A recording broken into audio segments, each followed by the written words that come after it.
Պարոն Աղազյան, հաջորդ շաբաթ դիագումարը կմեկնարկի եւ ձեր անձնախելություն դատախազի արդեն կներկայացնի պատգամավորներին համաձայնություն կտաս ձեզ իշխող մեծամասնությունը Պարոն Աղազյան կներկի մի քիչ կողմեք եկել Ես կարծում եմ որ համաձայնություն կտա, որովհետեւ քաղաքացիական պայմանագիր խմբակցության պատգամավորներից ընդամենը մի քանի հոգի են, որոնք իրավաբաններ են եւ որոնք կարող են այս կամ այն կերպ adekvat կամ ճշգրիտ գնահատել իրողությունները, իսկ մյուսները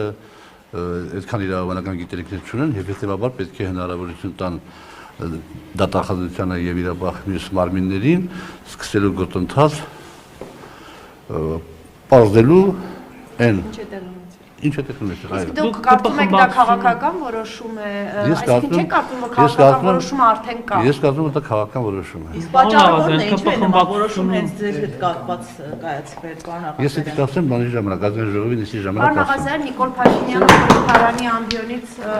հայտարարում էր, որ պետք է լծակներ գտնել ձեզ մանդատից զրկելու համար։ Կարծում եք Փաշինյանի այս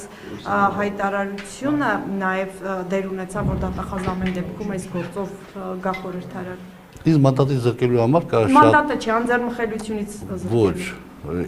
պարոն Փաշինյանի նպատակը իսկ մանդատից զրկելն է։ Եվ իսկ մանդատից զրկելու համար կա շատ գեղեցիկ ռեալ ճանապարհ։ Գյումրու ընտրություններում քաղաքացիական պայմանագիր կուսակցությունը պարտություն է կրում եւ վարչապետը գնում է արտահերտ ընտրությունների, հետեւաբար բոլորը այդ թվում նաև ես զրկվենք մանդատից։ Այսինքն արտահերտ որ լինելու է Գյումրիից հետո եթե քաղաքացիական պայմանագիրը պարտվեց արտահերտ ընտրություններ Աղազյան։ Ինչ հիմքով եք ասում դա, ինչու է։ Չեմ ասի ինչ հիմքով, պետք է ասեմ, երբ որ այդ բանը տեղի ունենա, որպեսզի հիմնավորեմ իմ տեսակետը։ Չեմ ուզում հուշել, որովհետեւ ես չեմ ուզում որ լինի արտահերտ Ձեր ընտրություններ։ կարծիքով Նիկոլ Փաշինյանը ինչպիսի ռեյտինգ ունի։ Ամենաբարձրն է ռեյտինգը բոլոր դեպքերում։ Կարծում եք որ Առաջվա համեմատությամբ ցածր, բայց բոլոր դեպքերում ամենաբարձրն է։ Դուք եկաք իշխանական կուսակցությունից, դա ազդեց կուսակցության ռեյտինգի նվազման ինչքանով։ Կարող ապտայ մի տոկոսի շա։ Պարոն Աղազարյան, ձեզ այս process-ը արագացավ նաև այդ ԿՊ-նիստից իրենց բնորոշմամբ այդ արտահոսքերի պատճառով, նաև մի քրեական գործ էլ այդ թեմայով Արտահոսքերի իրենց ձևակերպումն բան չեմ ասում, չէ, բան չեմ ասում, բայց դուք հետևողական չեք լրագրողները Ես այդ գործից էի հարցնում հենց մի րոպե, այդ գործից եք ասեմ։ Դուք այնքան լայն հնարավորություններ ունեք, ես այնքան եմ կարևորում լրագրողական համույթի աշխատանքը, որ ես տասնյակ անգամ արդեն հոգնել եմ, ասել եմ, որ եթե ես արտահոսք եմ կատարել մեր խմբակցության լիստերից եւ այլ քննարկումներից, ապա դա ես համարում եմ դավաճանություն թիմի նկատմամբ եւ եթե այդ Պավլիկ Մարոզովները լրագրողների ներկայությամբ կհիմնավորեն այդ հանգամանքը, կհիմնավորեն ընդհանրապես ցույց տան մի քանի դեպքեր, որ այդ բանը տեղի ունեցել։ Ես իմ մանդատը վար գտել եմ։ Էդի ասել եմ Առաջին օրվանից։ Պարոն Աղազյան, ես ուզում եմ հետևյալը հարցնել, այդ պետական գաղտնիքի այսպես ենթադրյալ հրապարակման հոդվածով հենց քրեական գործ կար, բայց ըստ էության այդ գործով որևէ տեղաշարժ չեղավ եւ մինչեւ հիմա հայտնի չէ, ձեզ կանչել են հարցաքննության այդ գործով առհասարակ թե ոչ էլ կանչել։ Ոչ, ես չեմ կանչել այդ գործով հարցաքննության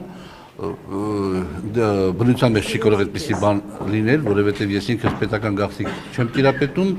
ես կարող եմ պետական գաղտնիքի ծանոթանալ այն պետական գաղտնիքի, որ թույլատրված է պատգամավորներին ծանոթանալ, հստակ ընթացակարգով գնում ես համապատասխան բաժին, դիմում ես գրում, խնդրում ես ներկայացնել տվյալ փաստաթուղթը բերում են քեզ ներկայացնում են տեղում կարդում ես, ծանոթանում ես, հետ ես տալիս Այդպիսի իրավիճակ ես 7 տարվա մեջ չեմ եղել։ Իսկ եթե խաշի սեղանի շուրջ որևէ պաշտոնյա ամենաբարձր